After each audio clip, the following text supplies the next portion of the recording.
They promised they'd come this year. All 5 of them. In that chirpy group call 2 weeks ago, smiling, laughing, planning like I still mattered. I got up early that morning. August 3rd. My 83rd birthday. It wasn't a milestone, really, not like 80 was. But to me, it mattered. Any year I get to see another sunrise is a gift now. The house was quiet like always. There was no music, no footsteps, no banging of car doors out front. Just the old ticking of the wall clock and the occasional creak of the wooden floorboards beneath me. I shuffled down the hallway and into the kitchen. The sun was breaking through the curtains just right, golden and soft like the frosting I'd put on the cake the night before. A simple vanilla sheet cake with blue letters. Happy birthday, Grandpa. I'd written it myself with one of those plastic piping bags they sell at the supermarket. I'd even practiced on paper first, though my hands shake more than they used to. I didn't cook much inamoredent need tobit that morning. I made everything I could. Ham and cheese sliders, potato salad, deviled eggs, the kind Amy loved when she was 6. I even made those little pigs in a blanket for Leo. He once ate 20 in one sitting and told me I should open a food truck. The living room was spotless. I dusted the piano, even though no one had played it since Martha passed. Her photo sat on the mantel, her eyes forever crinkled in laughter. I set out paper plates with little balloon patterns on them and hung a banner across the window. Happy birthday, Grandpa, it read. I'd ordered it from Amazon. 10:30. No one yet. But that was fine. They were probably running late. Maybe they'd stop for balloons or one of those ice cream cakes. Or maybe they were coordinating some kind of surprise. Young people love that stuff. 11:15. I heard a car drive by and rushed to the window. Just the mailman. I waved anyway. He didn't see me. I sat down in the armchair by the window and waited. My phone buzzed. Finally, I smiled, brushing the frosting off my fingers before picking it up. It was a text. A group text. Happy birthday, Gramps. Sorry we couldn't make it today. Work's crazy. Love you tons.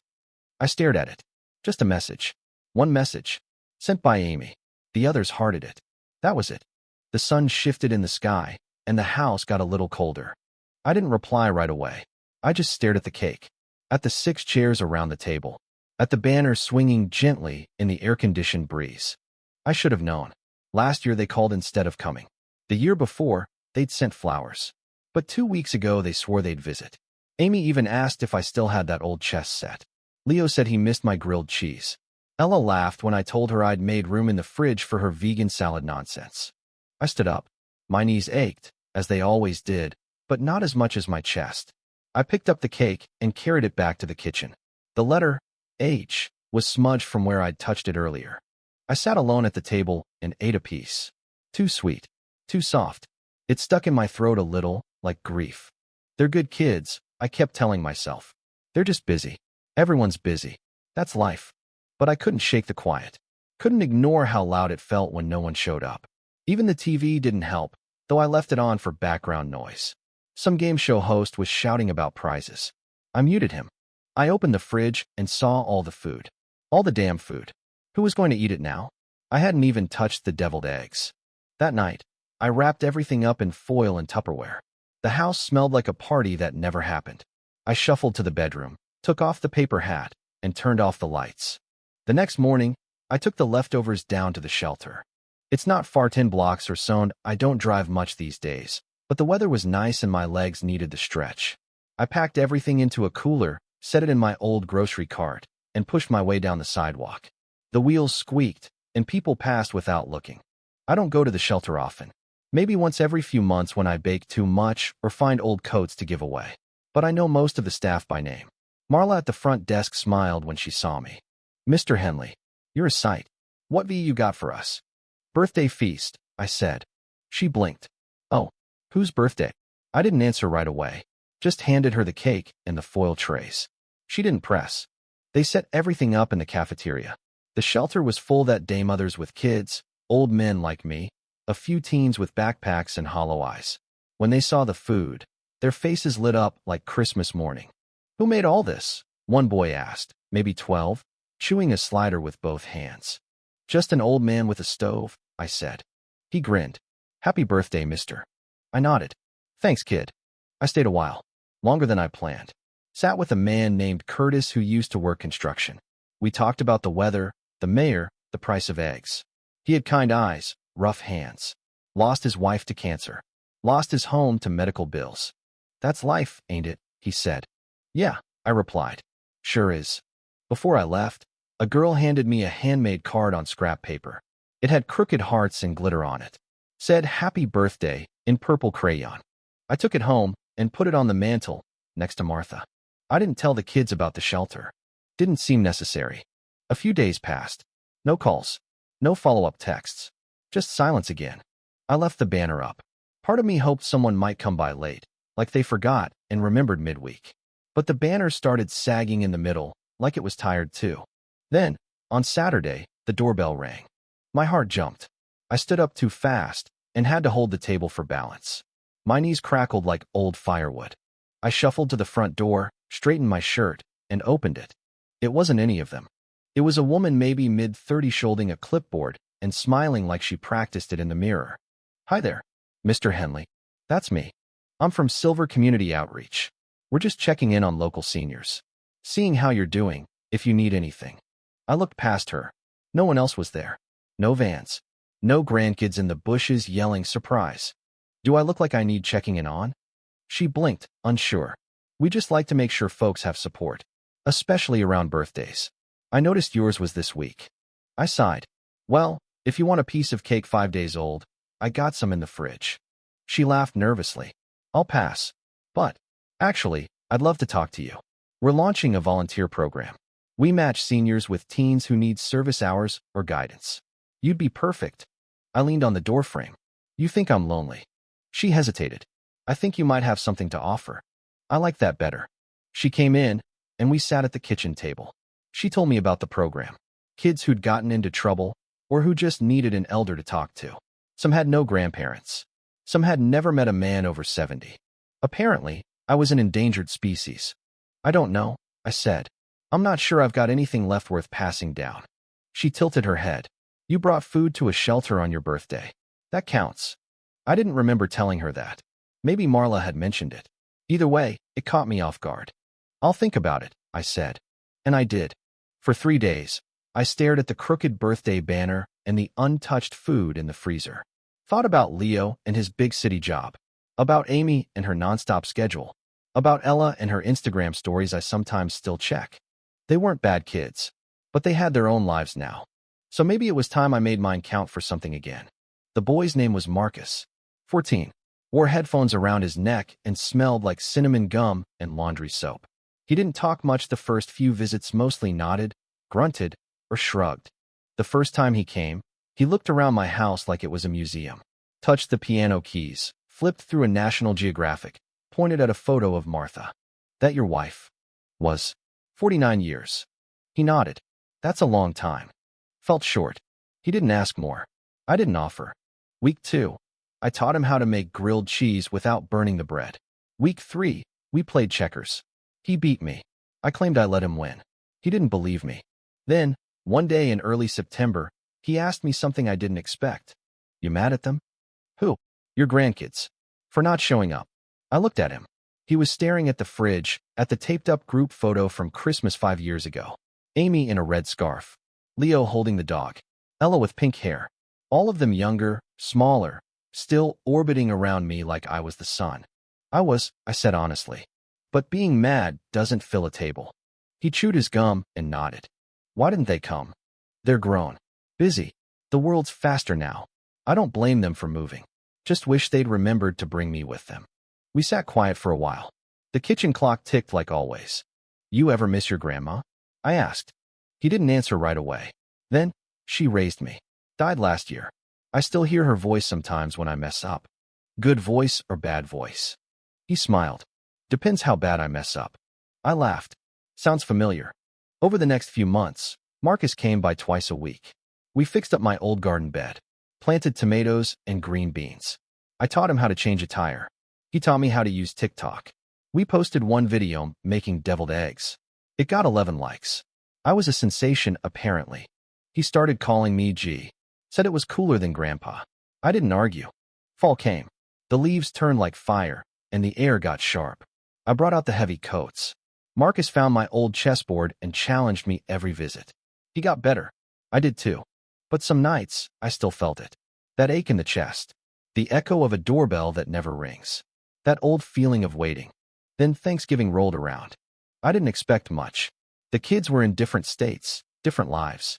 They texted again this time individually. That was something. Marcus came by that morning. You cooking? Not this year. You want to come with me? Shelter's doing dinner. I told them you're basically famous. So I went. We served food for 3 hours. Ham, mashed potatoes, green beans from our garden. One of the kids, they're maybe 8 years old, gave me a hug after I handed her pie. I nearly cried right there with the ladle in my hand. Later, I sat with Curtis again. His beard was whiter, his eyes tired, but he remembered me. Still waiting on those grandkids? I shrugged. I think I stopped waiting. Started living again instead. He raised his cup of cider. To that, I raised mine too. By December, I had 3 teens visiting weekly. Marcus brought his cousin Jalen, who needed ours. Then came Layla, a quiet girl who wrote poems and left them under my door when she was too shy to speak. My house was noisy again. Not like before, but real noise. Laughter, music, life. One day, I got a package. No return label. Inside was a photo album. Handmade. The first page was a picture of me and Marcus in the garden. The second was of me teaching Jalen how to use a wrench. The third was a poem from Layla. You waited for a knock that never came. So you opened your door instead. Now we sit at your table. With words you didn't know we needed. And love you didn't know you had left to give. I sat on the porch that evening, the album in my lap, the sky turning soft and gray. For the first time in a long time, I didn't feel forgotten. Christmas crept in quietly. I used to dread holidays after Martha passed. The silence in the house was too loud, too sharp. I'd turn on old Bing Crosby records just to hear a voice that wasn't mine. But this year, the silence had company. The kids didn't come, of course. Amy called from the Denver airport. Delays, snowstorms, a migraine. Leo sent me a video of his office Secret Santa. Ella posted a picture of her vegan roast with the caption, Christmas with the chosen family. I looked at that phrase chosen family for a long time. Felt it sit heavy on my chest like a warm cat. Soft, slightly suffocating. The thing is, I hadn't chosen to be forgotten. But I could choose what to do with what was left. So I bought stockings. 6 of them. Not for my grandkids, but for Marcus, Jalen, Layla, and 3 others who'd somehow found their way to my porch since Thanksgiving. A girl named Ruby who called me OG. A boy named Daniel who wore leather jackets and wrote bad rap lyrics in a spiral notebook. And Tessa, who barely spoke, but who once brought me soup when I was coughing. I didn't buy expensive gifts, can't really afford to, but I filled each stocking with thought. Gloves, notebooks, chocolate, socks, tiny flashlights. I printed out pictures of our garden, our board games, their first deviled eggs. On Christmas Eve, they came. All of them. They wore mismatched scarves and ugly sweaters and sneakers half-soaked from the slush outside. Ruby had brought gingerbread. Jalen brought root beer. Tessa brought a puzzle. I made hot cocoa.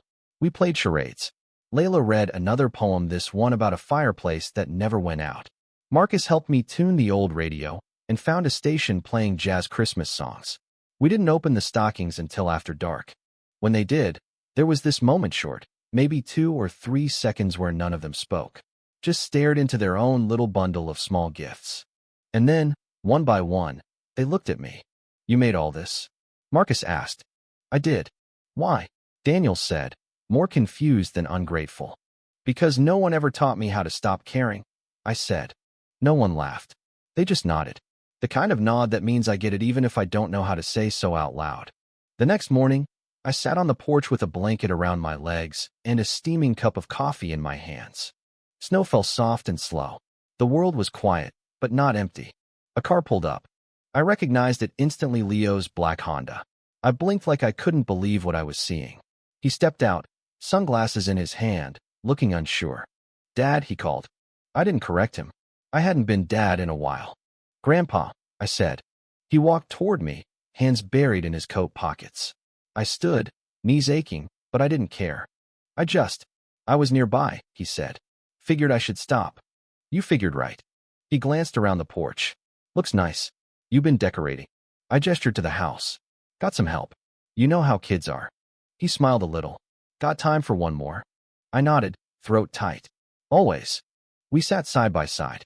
The coffee grew cold in my hands. I didn't mind. Leo didn't stay long, just enough to say he was sorry, to say he'd been thinking about coming for a while and just didn't know how. He left me a tin of shortbread cookies and promised to call next week. And then he was gone again. But something about it. It was enough. Not everything. Not what I dreamed of on my birthday. But enough. In January, we started building a birdhouse. It was Marcus's idea. You need a project, he said. Something real. Something permanent. So we cut the wood in the garage, sanded it, painted it blue and white.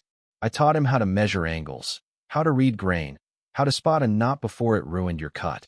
When we mounted it on the oak tree in the front yard, the wind was biting, but the sky was clear. It stood proud like something waiting to be filled. Birds came a week later. Not many, but enough. That spring, the tomatoes grew thick and fast. The garden bloomed wild.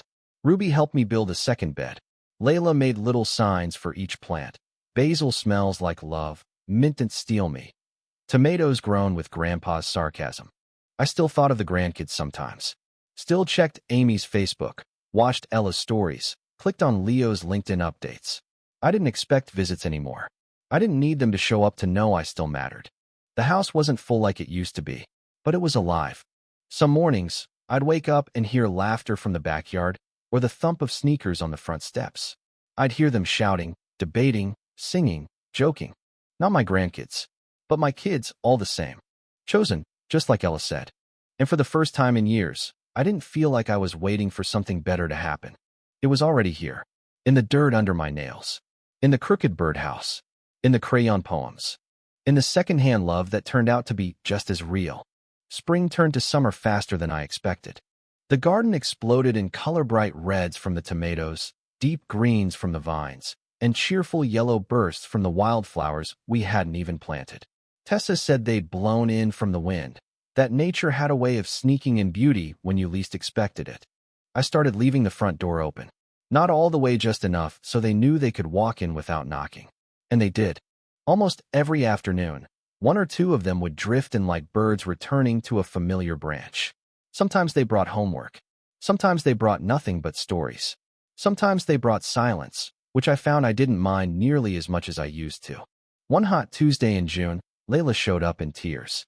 She didn't say anything at first, just stood at the kitchen door, her lip quivering, mascara smudged under her eyes. I opened my arms. She walked into them. We stood there for a long time. I didn't ask. I just let her cry. The kitchen clock ticked. The fan hummed.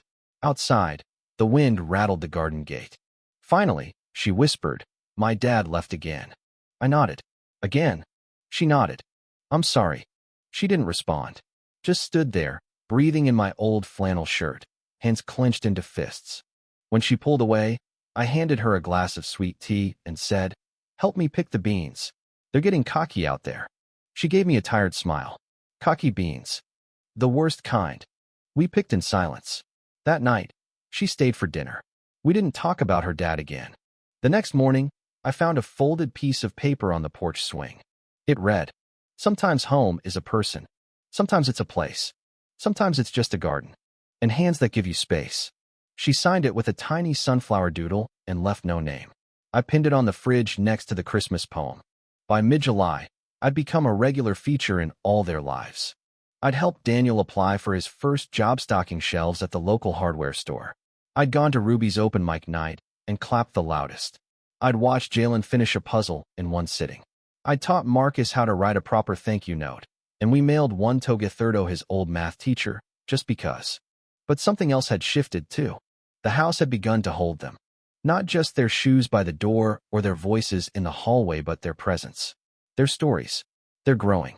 I noticed it one morning when I found Marcus fixing the screen door without being asked, or when Tessa swept the porch because it was bugging her, or when Jalen brought over a fresh loaf of banana bread with a note that said, "You raised us better than this and learning to bake."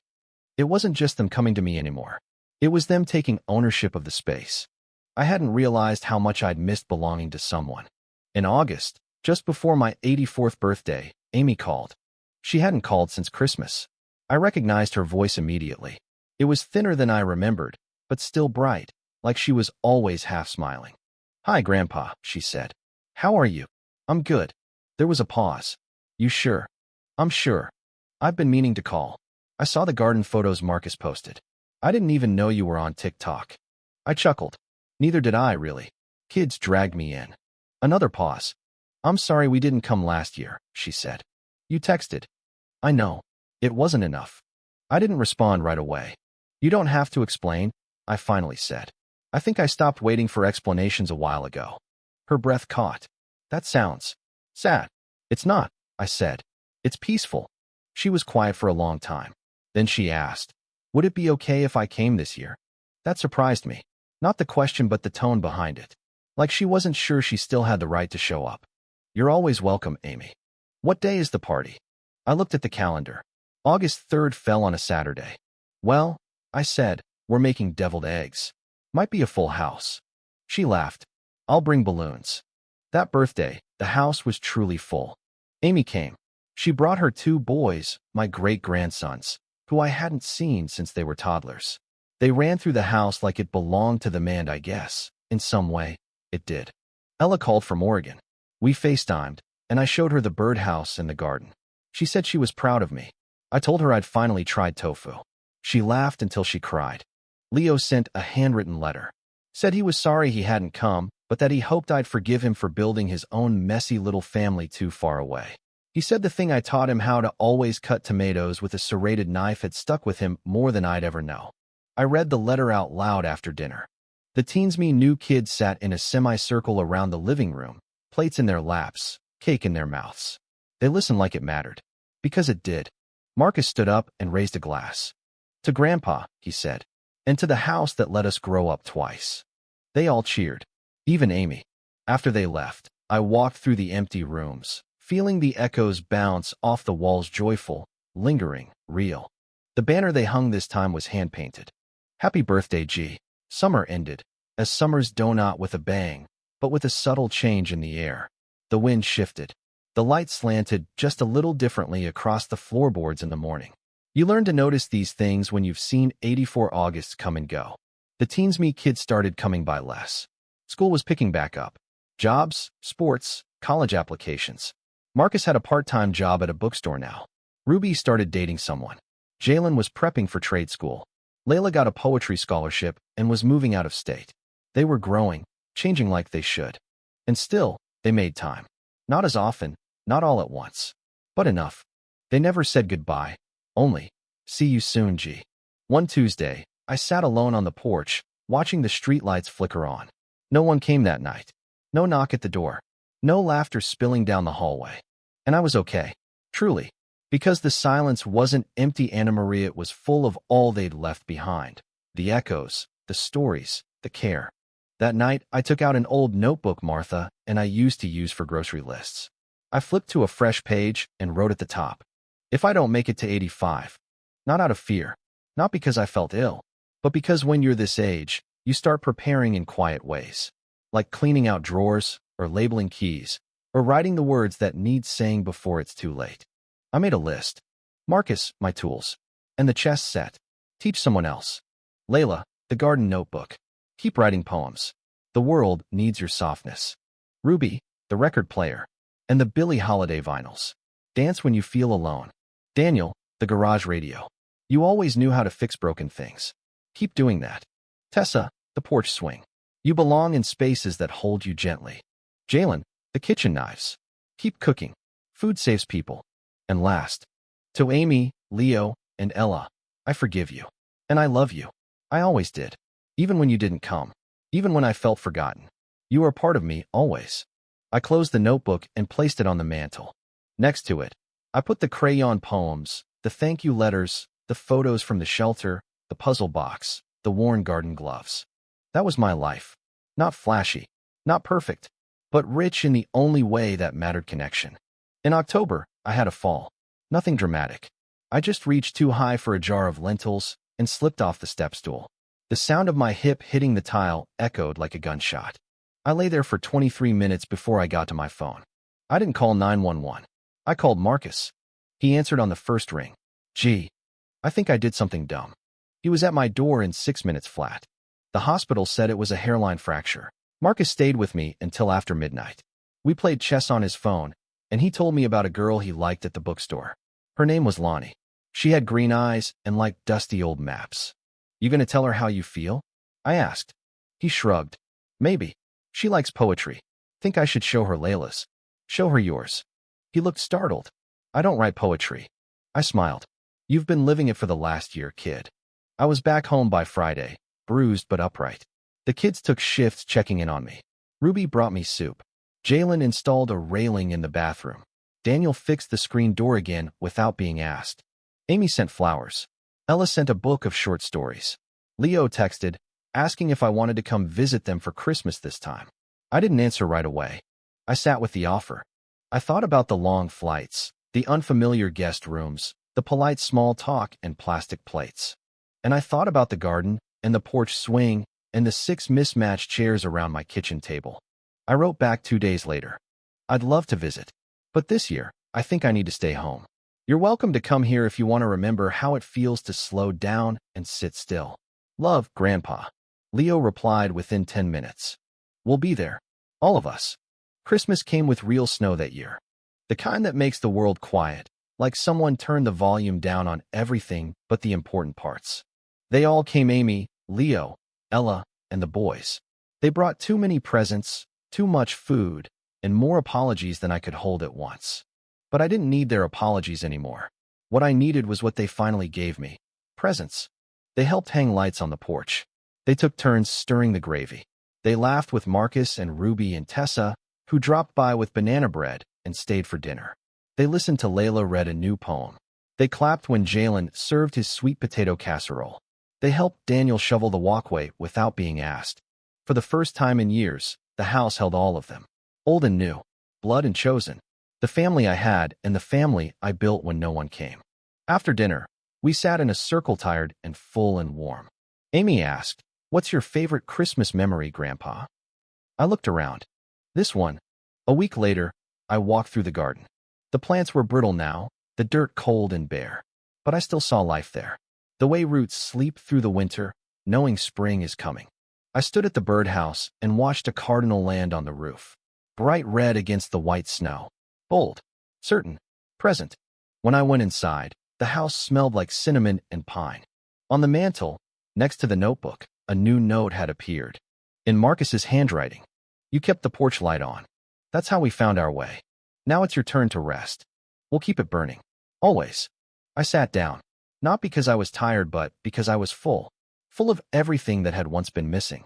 I used to think I was forgotten. That being old meant being left behind. But it turns out, I just had to stay still long enough for the ones who needed me to find their way here.